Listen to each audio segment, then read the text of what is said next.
We'll probably only get through right up to the basic gas laws, and then we'll go on to ideal. The nice thing about pressures, though, is that you'll remember a lot of this from just honors chem. So your equation sheets give you the gas law equations. You use PV equals nRT. The questions usually aren't that hard. It is common for them to put gas law questions on the free response questions. Definitely, they'll start off a question with gases, and then it might go into equilibrium, because we know that we can use Kp. Do you remember when we did equilibrium with Kp, and then I would tell you, like, well, ignore those first two questions because they were gas laws related. They're usually just like how many moles of something. They might do a limiting reactant problem, but gas laws is a really small topic in the overall scheme of the AP exam. All right, so there are some basic properties that I assume you know, but we'll kind of review this. It says that it has neither definite shape nor definite volume. It expands to fill the container that it occupies, and it's homogeneous. So you don't have like these gases over here and these gases over here, right? They all just mix completely. They're low density, and they're highly compressible. So part of the reason why they're so compressible is that they're so far apart. So most of you think right now that there's just oxygen gases, and all the gases are just all over your face. Like you're just breathing in oxygen, right? Except in reality, the amount and the molecules that take up space in this room, and we'll calculate this later, is 0.008% of the space in the room is actually occupied with molecules of gas. So the rest of it is just completely empty space. So right in front of your face right now, just 0.008% is actually gas particles. And then of those gas particles, the percentage that's oxygen is what? You should know the percentages that are nitrogen and oxygen. Obviously, there's some other ones. Do you know them? Tell each other. All right, how much nitrogen? Go ahead, Mike. Roughly. 75. Close, yeah. Peter? 79%. Which means that the rest is mostly oxygen, but certainly there's other gases that are floating around in here, and those are very small. So mostly it's nitrogen gas. And then all the gases exert pressure. So you have to recognize that pressure exertion is due to particles hitting the walls of the container. That's going to be sort of the key message today, is that when you're thinking about pressure and all the gas laws, you're asking yourself, what do the particles do on the inside of the container? Okay. So we don't need to use this equation. This is really physics related, but it sort of gives you an idea of how gases exert pressure by bouncing off surfaces. So it says they're evenly distributed in a container. The same number smash off every centimeter squared per unit of time. Each collision exerts a force at constant temperature. So this is sort of related to my bed of nails. You guys know I made a bed of nails? I think we talked about this before. And so, yeah, you guys are going to do it. Right? So if Eddie stands on the bed of nails, what happens to you? You're going to go through it, right? Because we're talking about your force per unit area. If he just steps on this much, although his foot's probably this big, like my foot's this big, but Eddie steps on nails, a surface area this large, his force pushing down is so much greater than that little surface area pushing up. The nails exert their own force pushing up, right? So his foot will just go through it. But if you put your entire body weight and you distribute your weight over it, your force pushing down is less than the force pushing up on the nails, right? The idea is that you need it to be equal and opposite, otherwise you go through. But realistically, you want to be less than that force pushing down, so that way you just kind of hover on top. At some point, I'd imagine that you could put a lot more force on it, and then you would go through it, right? Like if, say, Eddie's on the bed of nails, and then we just all start piling on top of him, right? At some point, Eddie goes. Okay? So the idea is that the force per unit area gives us some sort of pressure. Here we go. All right, little man has force exerting on him from the outside. So we have pressure pushing on you from the outside, and then your body is actually pushing pressure outwards, right? So this is sort of related to your lungs. Your lungs are like a balloon, and you have air filling your lungs, and then the air is pushing out on your lungs, right? You've heard of people having their lungs collapsed. So how does that happen?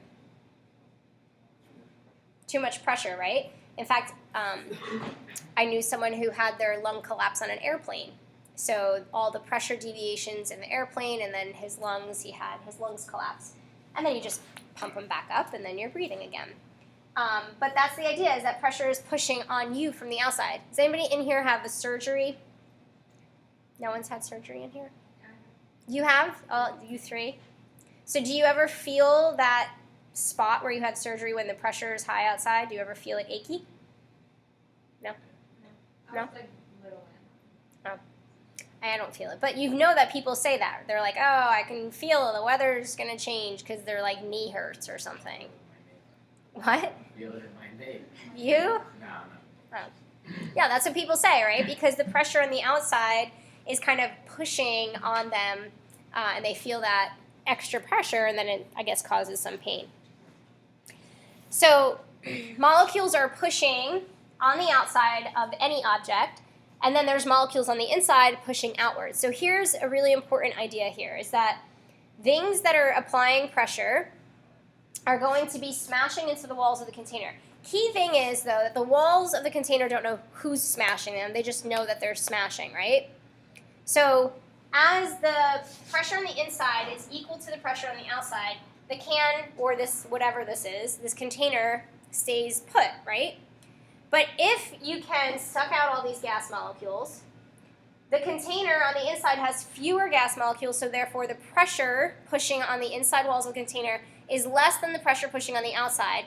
And what happens to this can? What's that special word? Opposite of explode, it is implode, right?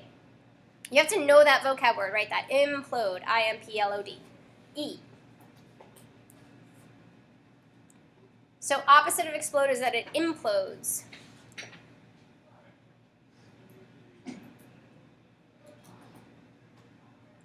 So during Block 2 today, someone's mind was blown because they related this to something that they did since they've been a kid, and you probably still do this.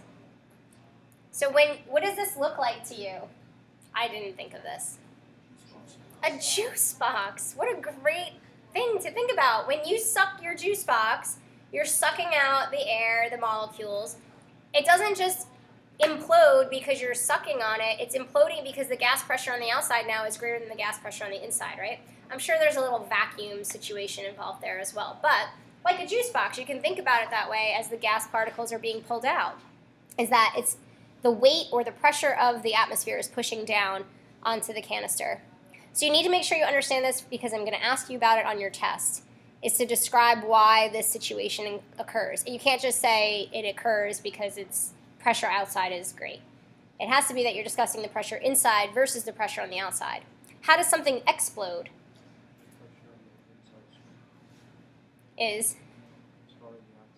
Pressure on the inside goes up, right? And it's greater than the outside. Okay, so barometers we just talked about. This was your assignment yesterday to describe how this works. So I won't re-describe it to you, but the key thing is that this space up here has to be empty in order for this to work. If there's gas particles in here, what would happen? Tell each other. What would happen to this liquid if there were gas particles in here?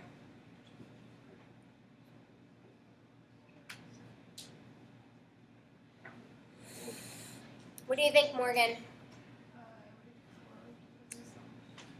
No. I mean, you could, certainly, but not with this situation. Just like this is supposed to be empty in order for this to rise up, right? It rises up because the atmospheric pressure is pushing down, so it forces the mercury liquid up.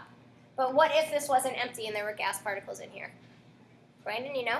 The gas would just push the mercury back down. The gas would push the mercury back down. Depending on how much pressure is in here, it would just push it back down. Just like the open-ended tube, right? There's obviously gas pushing down on the liquid on the inside, so it never goes up. But if you eliminate the gas particles in here, it's what we call a vacuum, means that there's no pressure, nothing's inside it. So then it's able to get pushed up because this is pushing it down and up. All right, so this is key because on the AP exam you'll need to do some conversion factors. So on your equation sheet on page 4, in the top right-hand quadrant, you have the conversion factor for atmospheres to millimeters of mercury to torr. So no need to memorize them, but you will, in fact, end up having to use them. Some of you never look at your equation sheet, and you don't know what equations to use, but yet they're right there. Especially that delta G equals negative NFE. Some of you struggle with figuring out that one. It's right here. And then you can see that your R values are there that you're going to use for the gas laws. So your gas constants are also given to you.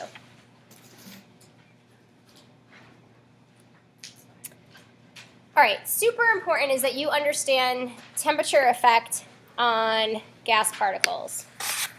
This is. Okay, temperature and kinetic energy are directly related. So anytime I'm asking you a question, you are going to relate the movement of the particles in terms of kinetic energy. So if I ask you what happens to the pressure, the volume, the temperature, you're going to say what happens to the kinetic energy. This is how you'll be able to justify any of these. And then secondly, you're going to ask yourself what happens to the walls of the inside container. So if the temperature goes up, the kinetic energy goes up, right? Because molecules are moving faster because they get enough energy, so they start moving around. So molecules move, and then they start moving faster, right?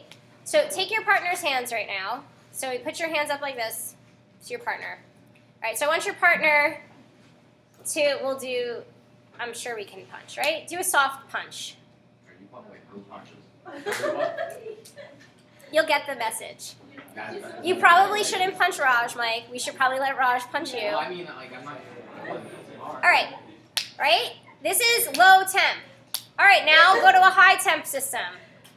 High temp means, yeah, Jake, that was rough. High temp. Harder, right? Do you get, so which one has higher pressure? Why?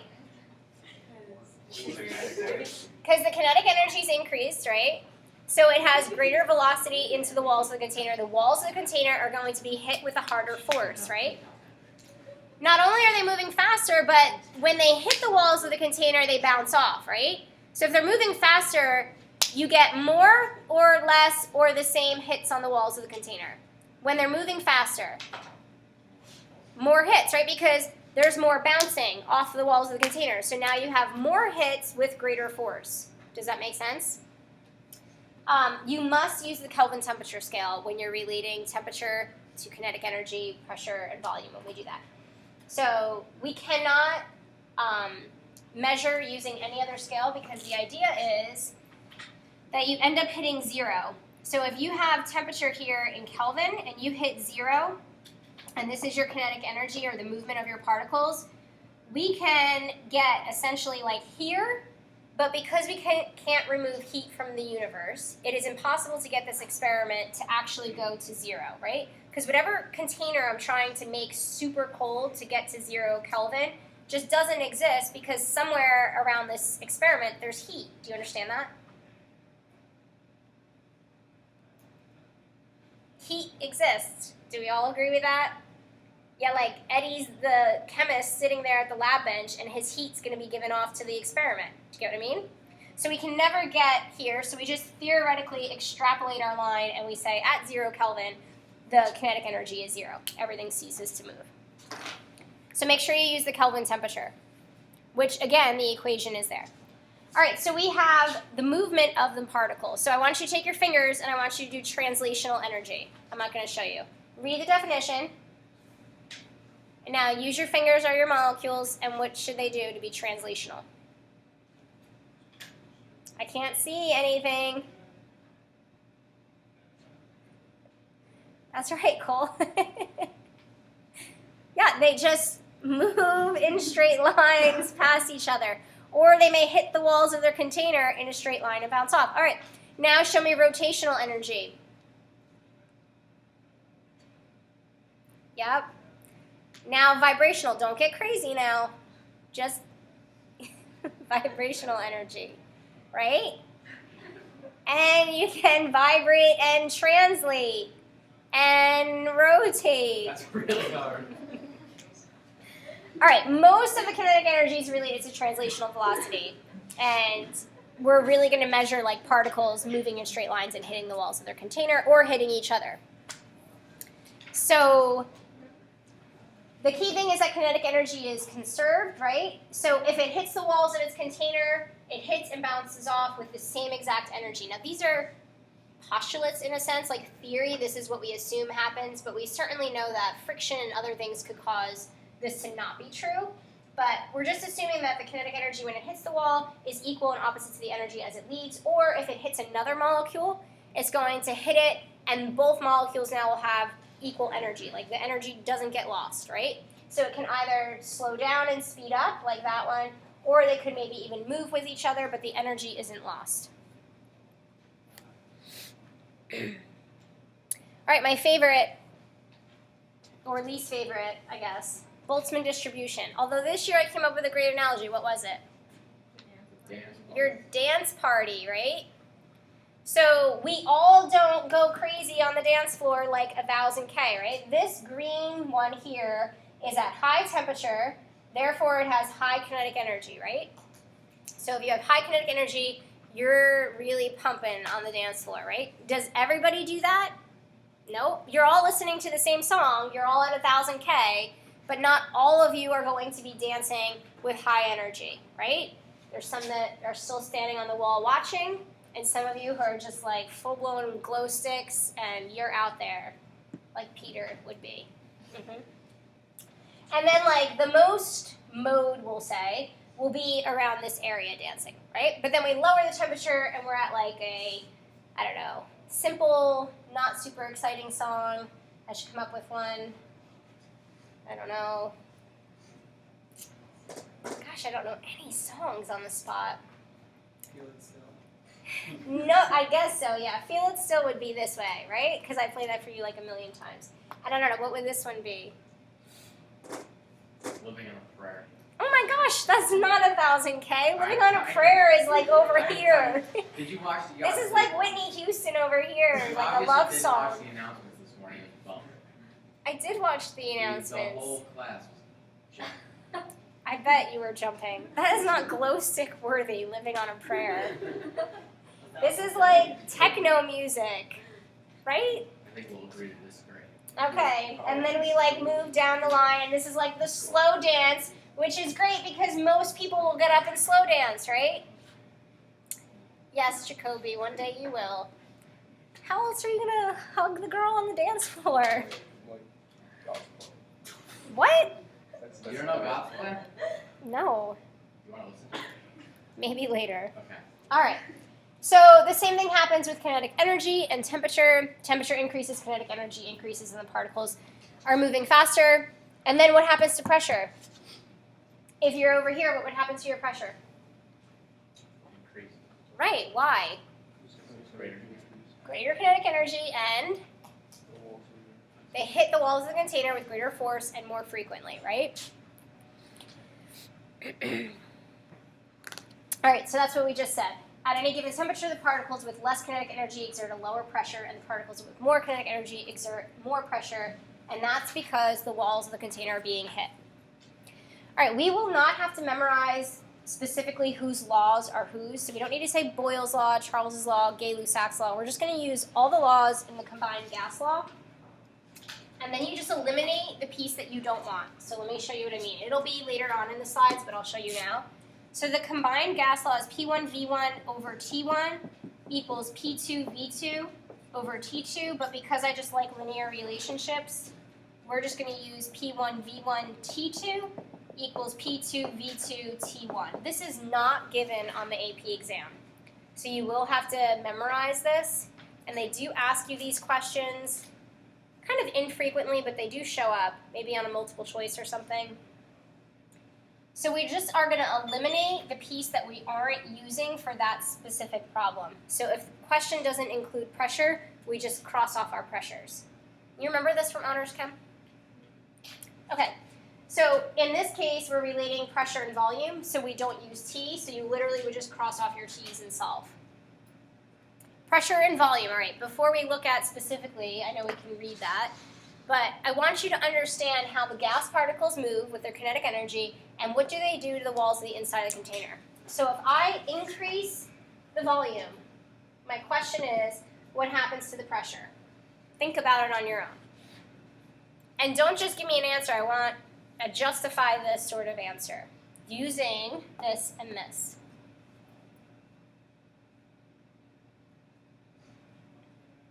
You want to talk about it? No? You're just ready to go. Ready to go. Go ahead, Mike. Ready to go. Somewhat ready to go. There's an increased volume, so that means that pressure is decreased because the container would get bigger and there would be less hits on it. Awesome. Perfect answer. So he says the volume gets larger, right? The pressure decreases because the particles now are hitting the walls of the container with less frequently, we'll say. Not less force, because less force would indicate kinetic energy, right? Like this versus a smash, right? So we're talking about the number of hits on the walls of the container. It's like me taking you guys, you're in a certain volume right now. You are the same number of particles, and then I shove you all into that tall cabinet right there. What happens to your pressure? Increases because you're hitting the walls of the container, right? Whereas right now, nobody's hitting each other, you're not hitting any walls.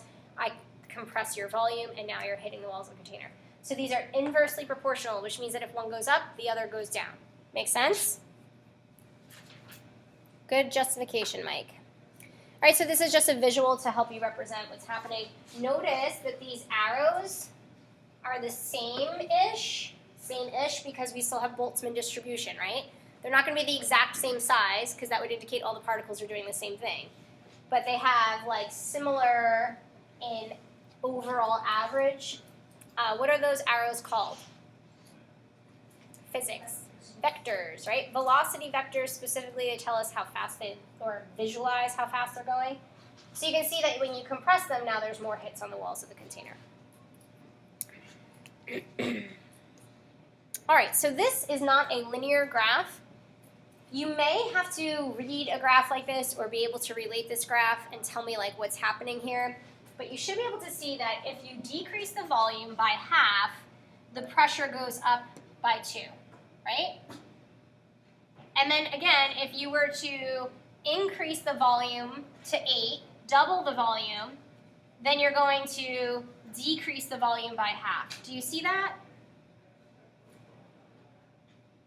So it's not linear. Like your points here and here and here, you can't really make that a straight line. It's just going to actually get further and further down here.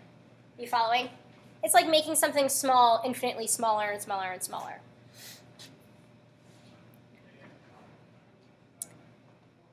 Okay, Charles's law is this equation, but just excluding pressure. So how are these related to each other?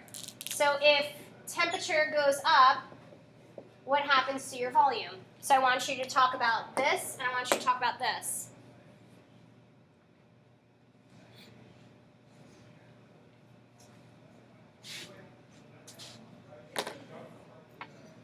Jake, what do you think?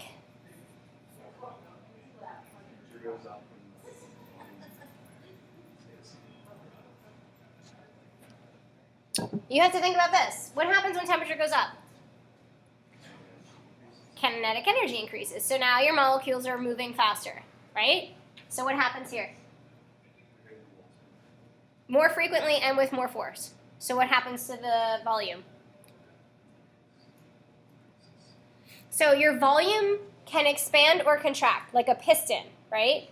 So like a balloon, you can even think of it that way. It's not a fixed volume, right? So I'm trying to think of a better analogy for you, but I feel like you're there. Do you get it? Yeah. Maybe give me an analogy. Why does the volume increase? Like a balloon. You're literally, it's you, Jake. Okay, you're there. Put your arms up. You're inside the balloon, right? All of you are inside the balloon. You are the molecules. Your kinetic energy is here. Are you hitting the walls of the container, right? Now all of a sudden you're like this. So what's going to happen to the walls of the container? They're going to expand. Look, now I've exhausted myself and my head hurts. It's all your fault, Jake. Okay. So these are directly proportional. So if temperature goes up, volume goes up. Temperature goes down, volume goes down. Have you ever bought balloons, Jake? Like you need to go to the dollar store today, you need to buy a helium balloon, and then you need to stand outside for 5 minutes. What's going to happen to your balloon? Yes. Why? The cold air does what to the particles? The kinetic energy of the molecules inside decrease, right, because they're slow. So now they were like this at the dollar store lady's blowing them up for you. It's like 70 in the dollar store. So they're all like this, and the balloon's nice and full. And then you're like, oh, Mrs. DeBruin's going to love this balloon. And you walk outside, and then you stop and you talk to Cole, and you're both planning this great surprise for me. And now all of a sudden your balloon starts to shrink because the molecules inside are getting cold. So instead of doing this, now they're like this. And so the volume begins to decrease, and your balloon shrinks. And then when you bring it back into the warm air, it does this, and then it reinflates. Make sense? Mike? So this pressure increase that meant the volume increased. So if the temperature went up, pressure. Oh, there's no pressure. Pressure's not involved, right? So we're saying that the pressure remains constant. Yep. All right, again, you have to be in Kelvin, absolute Kelvin. So just always think about what is happening to the walls of the inside of the container. If they're being hit more, what will they do? So if they're hit more, greater pressure. If pressure is constant, then greater volume. All right, so here's just a picture of what's happening. High temperature, very large velocity vectors, low temperature, smaller velocity vectors, so therefore it has half that volume at half the temperature. And then this is a direct relationship. And then here's exactly what I just showed you, the combined gas law. But again, it's easier to work with a linear relationship because you can just divide, right? You don't have to multiply, then divide. If you remember from Honors Chem, the easiest thing to do with these problems is label your pressures and volumes correctly with 1s and 2s. So the 1 is the first situation, the 2 is the second situation, and then just solve algebraically. I would rearrange my letters before I start the problem. So if I'm trying to solve for V1, I would rearrange letters to say V1 is equal to P2 V2 T1 divided by P1 T2. And then I would plug all my numbers in. It's the silliest mistakes, is just transcribing. So make sure you set them up. All right, let's try. A cylinder of gas is kept at a constant volume as the temperature increases from 24.1 to 326.4. If the initial pressure is 1.01 atmospheres, what is the final pressure? So if you're given this on the exam, you need to recognize that it's a scenario 1, scenario 2 type problem. There are 3 issues with this problem. What's the first issue before you get started? It's in Celsius. That's your first issue. What's your second issue?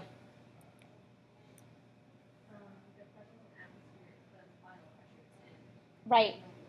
The final pressure needs to be in millimeters of mercury. So when you use this, guys, look, same thing like when we did M1V1 equals M2V2. Whatever unit you're plugging in for something, that will be the resulting unit in this second scenario. So if you plug in atmospheres, then your second pressure will be in atmospheres. The other thing that you have to recognize is that it says volume is held constant. So if I'm using this equation, I'm literally just covering up the V2s. I'm not going to use them. So now your equation is what? P1 times T2 equals P2 times T1. I would rearrange it and then solve. All right, I'll give you a few minutes to do that. Okay. So here's just the setup of the equation. We eliminated the volumes because we don't need them. So it's P2 is equal to P1 over times T2 divided by T1. And then you just plug in the numbers that you're given. So make sure you convert your Celsius to Kelvin. And then you solve for pressure, but recognize that that's going to be given to you in atmospheres. So then you'd have to convert that to millimeters of mercury. Did you do that? So the correct answer is 1.55 times 10 to the third millimeters of mercury, or 1,550 millimeters of mercury. Thumbs, did you get it? Great. All right, so Avogadro's principle. It says equal volumes of different gases at the same temperature and pressure contain equal number of particles. This is sort of confusing, I think, for you, right? Well, let's just pretend. Who's the guinea pig? I feel like there's not many of you that can be. We'll go with Eddie. You're just the easy target, Eddie. I know you're not upset when I tease you. Yeah. Mostly. All right, so Eddie's eyes are closed. And can you grab that door for me? Thanks. And we all get to punch Eddie in his face. All right. But first punch comes. Do you know where it's coming from? Who's the first person that punches you? Do you know? No, because all he feels is just a punch. He is the inside walls of the container. Do the inside walls of the container know who's hitting them? What kind of gas it is? Nope. It just feels the force. So if we're all just free hits on Eddie day, he doesn't know. I mean, he would know depending on the force of the punch, but what is the force of the punch? What am I relating that to? What specifically changes the force of the molecules? Kinetic energy, right? But if we're all at the same temperature, meaning we all have the same kinetic energy, then the force of our punch is all the same, and Eddie doesn't know the difference. So much like the balloon, the inside walls of the container of the balloon, if it's held at the same temperature and the balloon's volumes are the same and the same number of particles are in there, right? We can't have a different number of particles, but the same number of particles, then the volume will be the same for all of those balloons. So all of them will occupy the same amount of space, assuming they have the same number of particles and the same temperature, because that means the same force. That's where we get Avogadro's number is equal to 1 mole. If I put Avogadro's numbers of particles at the same temperature inside a balloon, all filled with this different gas, they will all occupy 22.4 liters. Because those particles are going to have the exact same collisions on the walls of each of those balloons. Do you understand that? You're going to get free response questions. We're going to try these over the next week, where you have to explain why do they all have the same volume, or why do they all have different, do they have the same temperature, do they have the same pressure? I'm going to show you those questions tomorrow. We'll take a look at those. So you just have to understand that the particles are the same and temperature is the same. If those change, then that would be different for them.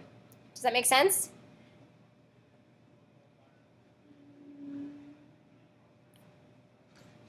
We'll see tomorrow.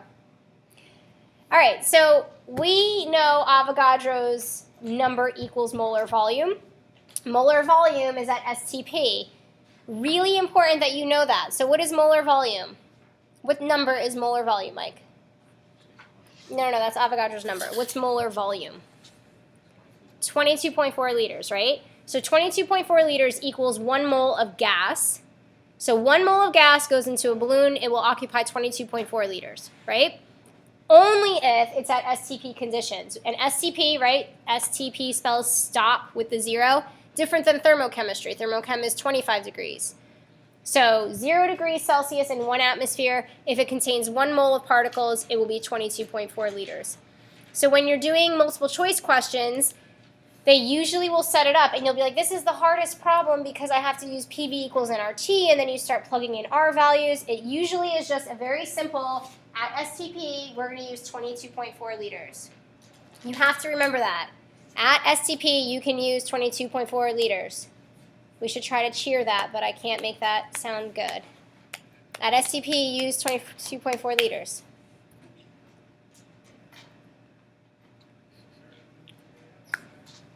All right, so now we're going to try the example so that you guys can calculate actually how much space, what percentage of this room is occupied by gas molecules. So we're going to actually do that calculation. How much did I tell you it already was? 0.008. Now, if I really wanted to make this into a lab, we would physically measure the size of this room, right? We would come up with the volume of this room, doing length times width times height, and we would calculate the volume. We're just going to assume the volume of our room is this, okay? So how would you do this next? Tell me what you need. You need the volume of what? How do you figure out what percentage of the molecules occupy this room? Part over whole. What is the part that you need? This is the whole. You need what? The volume of the gas, right? So what we're going to look at in this is determining what volume will the gas molecules take up.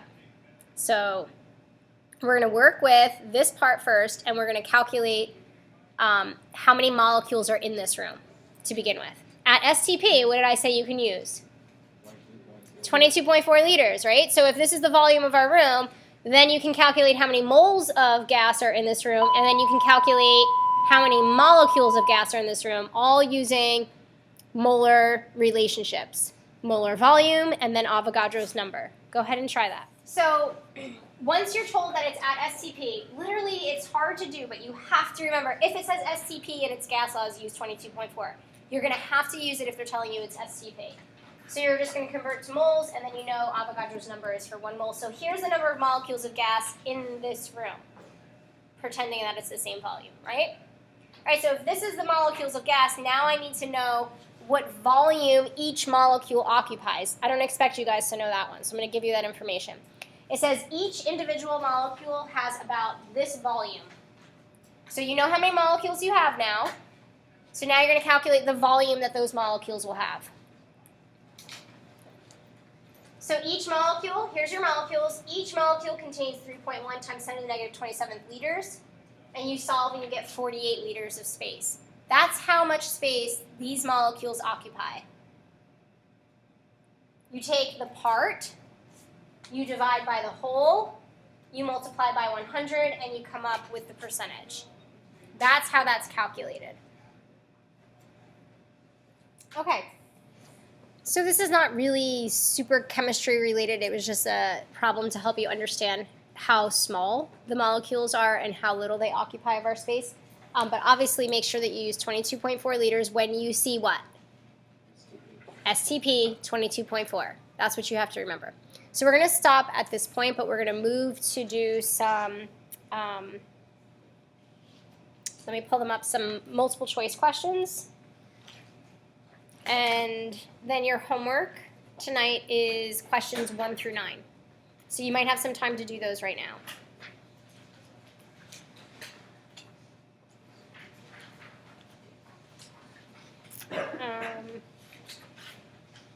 Here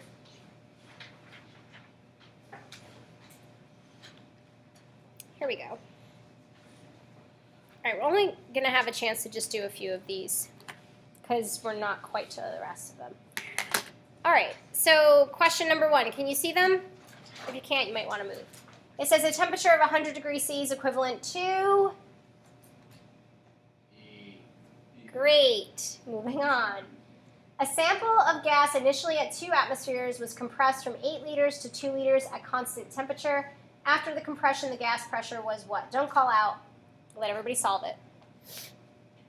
Right? You can solve it theoretically, or you can actually solve it.